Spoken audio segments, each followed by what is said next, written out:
Hello, hello. Welcome back to our YouTube channel, Imperfectly Perfect, True Crime and More with Jay Diaz. And CBD'd out Lolita. She's chilling, but we are so excited to be doing these videos again. Monkey, she went with her Nana today, so I am able to do a couple of videos. I will be wearing the same outfit because I do not have time to change. I just feel like it's more important to get the message out than what I'm wearing. So you'll be seeing a lot of this shirt. I appreciate you guys for being here. I love you. Thank you for all the love and support and all the prayers. Monkey is doing fantastic, so we appreciate everything. I'm going to do an update video on her. You'll get to see her. But today I wanted to do the LAunDriE update on the information that they found in the notebook, the mysterious notebook that I think his parents put in the reserve along with all his other stuff. Me personally, I should put out a disclaimer. This is under the Fair Use Act. This allows me to talk about all the things I'm about to talk about. These are all of my opinions. This is allegedly, this is not professional. This is just what I have seen. You know, I feel like I'm swearing in. So, but anyway, thank you all for being here. Love you so much. And all that. So, LAunDriE, if you are unaware, I do have several, a couple of videos. I won't say several. A couple of videos on BRiaN if you want to go back and check that out. But this is, if you've never heard of the case, and I'm sure you've heard of the case. So he is accused of killing and now, gonna be able to be, like, I guess, formally charged with killing her. And they found this mysterious notebook that he supposedly wrote a suicide note in, kind of explaining what happened between him and GaBBy. They were YouTubers, well, she was, and, they were on a van life tour, I would say, and she ended up being killed by her boyfriend, BRiaN LAunDriE. It's GaBBy Petito, and it's a famous case. I would say that. So, in the note, I'm going to read you the note, and in that note is his last words to GaBBy, to pretty much everyone. So I'm going to read it word for word, and it states, I'm going to put this first. His belongings were located in the Florida Reserve by his parents. See, now law enforcement had been out there 6-7 weeks searching, everything in the Florida Reserve. And, his parents, after they reopened the reserve to the public, his parents happened to go in, and a half an hour later, they find all of his belongings, right? That I believe that they planted there. I do not believe BRiaN is dead. I believe he's very much so alive. I know that they know where he is, and they also, in my opinion, allegedly, they knew that he had killed GaBBy. And that's, I'll never wave from that. If anything, more and more each day, I feel that way. So, after his backpack was submerged in swamp water for 5 weeks, they were able to pull out this notebook, dry it, and this is what it says. It says, in the exact words from BRiaN LAunDriE to GaBBy, I wish I was at your side. I wish I could be talking to you right now. I'll be going through every memory we've made, getting even more excited for the future.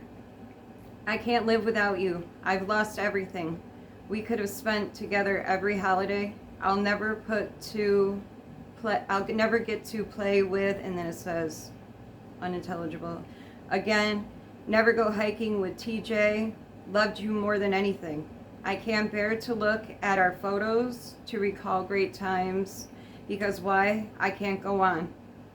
When I close my eyes, I will think of laying on the roof of the van, falling asleep at the sight of a meteor shower, at the crystal geyser. I will always love you.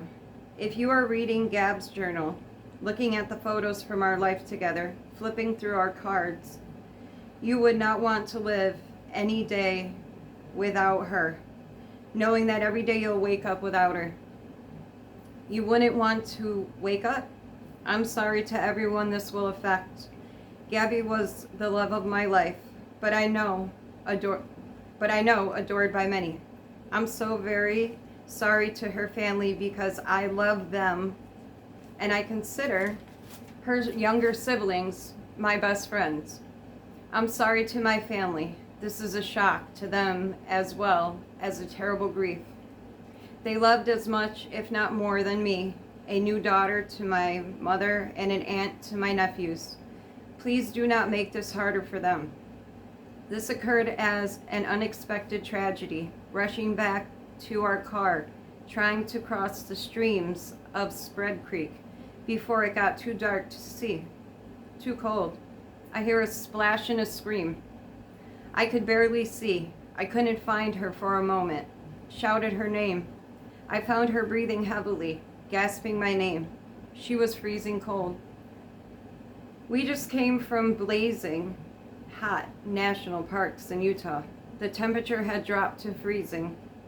She was soaking wet. I carried her as far as I could. Up the stream, towards the car, stumbling, exhausted, in shock. When my knees buckled, I knew I couldn't safely carry her. I started a fire and spooned her as close as I could to the heat. So she was so thin, had already been freezing too long. I couldn't at the time realize that I should have started a fire first, but I wanted to keep her out of the cold. Back to the car from where I started the fire. I had no idea how far the car might be, only knew it was across the creek. When I pulled GaBBy out of the water, she couldn't tell me what hurt. She had a small bump on her forehead that eventually got larger. Her feet hurt, her wrists hurt, but she was freezing, shaking violently. While carrying her, she continually made sounds of pain. Lying next to her, she said little, lapsing between violent shakes, gasping in pain, begging for an end to her pain. She would fall asleep and I would shake her awake, fearing she wouldn't open her eyes if she had a concussion. No, fearing she wouldn't close her eyes if she had a concussion. She would wake in pain, start the whole pain cycle again, while furious that I was the one waking her. She wouldn't let me try to cross the creek. Thought like me that if the fire went out in her sleep that she'd freeze to death. I don't know the extent of GaBBy's injuries, only that she was in extreme pain. I ended her life. Thought it was merciful, that it was what she wanted, but I see now all of the mistakes I made. I panicked. I was in shock from the moment I decided took away her pain. I knew I couldn't go on without her. I rushed home to spend any time I had left with my family. I wanted to drive north and let James or TJ kill me, but wouldn't want them to spend time in jail over my mistake, even though I'm sure they would have liked to. I am ending my life, not because of the fear of punishment,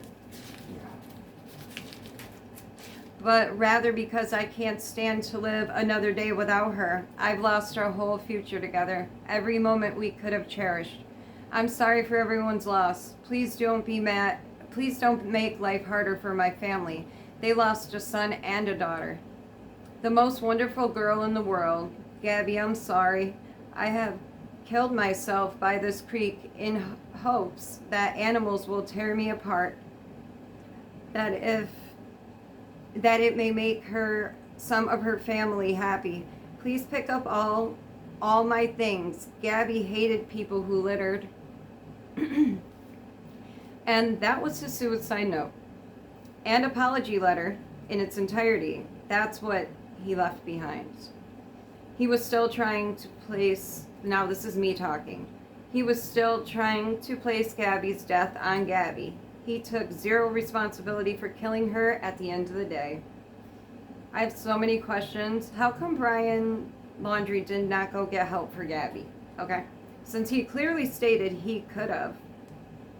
He stated he couldn't live without her. So I'm wondering, why would you not leave GaBBy, build a fire, leave her close to the fire, keep her very bundled up, get your ass in the car, go get help?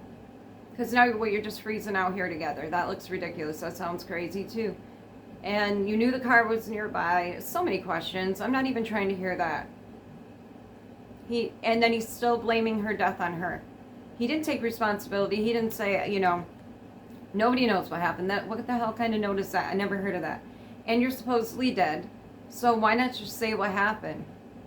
Because to me, he didn't explain anything that happened. So he said she fell. He took her out of her misery because he loved her so much, you know. But now he feels like maybe he should have go get help.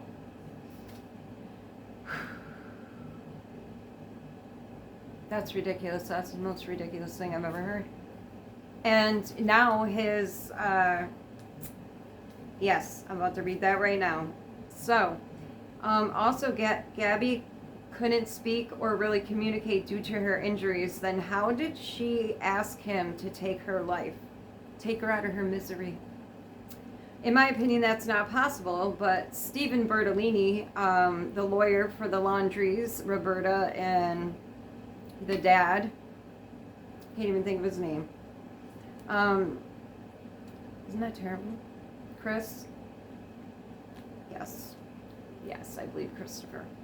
As well as the LAunDriEs wish GaBBy's family luck in the search for her, knowing the entire time where her body was. The LAunDriEs are currently facing charges in court relating to the gun which was used to kill GaBBy. This created a lot of extra pain and suffering to GaBBy's loved ones, obviously. I can't imagine how GaBBy's family felt finding out that the people who said that they loved her like a daughter would in fact be the people trying to cover up and help aid in her murder. Innocent is what I said, innocent. They knew, in my opinion, such a devastating and unnecessary tragedy in all aspects. They knew their son was responsible for that. Many people have said, how come they didn't just call in an anonymous call? And, you know, because, you know, family is looking for her, and you're supposed to be part of that family. So, in my opinion, that's super shady. Although, you know, BRiaN is their son, they're gonna, you know, have their son's back no matter what. So, and I would have my kids back. I'm not even gonna lie. That's just who I am as a person. But I don't know. You know, a lot of parents aren't like that. You know, that's just me. That's just me. So, I get where they're coming from, and I'm not, you know, getting on them for that, for, you know, loving their son, like, even no matter. What I am is not being responsible parents and at least loving GaBBy in some aspects. She was going to be their daughter-in-law. She lived with them for 2 years before they got their own little place and then started this van life. I just don't know how you do that. And I believe they definitely knew on the way home, if not before, GaBBy was killed. Hell, maybe they even knew before. Maybe he said, this is going to be the trip where I take her out. You don't know, allegedly. Okay? That's just, it's too much. And, you know, I just can't, I can never see their side, and not even caring and talking to her family. You know, just not even giving them anything. You know what I mean? And I do believe they helped BRiaN escape. I do believe every single bit. How are you just going to walk? And the cops and the dogs have been combing this area, supposedly, for 7 weeks, okay? And you just happen to walk right off the path into the damn backpack. And that's because I think you put it there. One of you two. One of you two. Too many things don't add up. Doesn't make sense. It's probably not true. You know what I'm saying? But that's all I got. I just wanted to put that out there. You know how I do that. I love you guys so much. Thank you for everything. Please like, subscribe, do all that fun stuff. I'm not even going to say it. You do it if you want to. You guys know how to do YouTube. You know what I mean? I'm just so glad you guys are here. I love you all so much. And I'm going to be doing a couple more videos right now. So I will see you guys soon. Take care, stay safe, cherish the simple things. Love you, bye.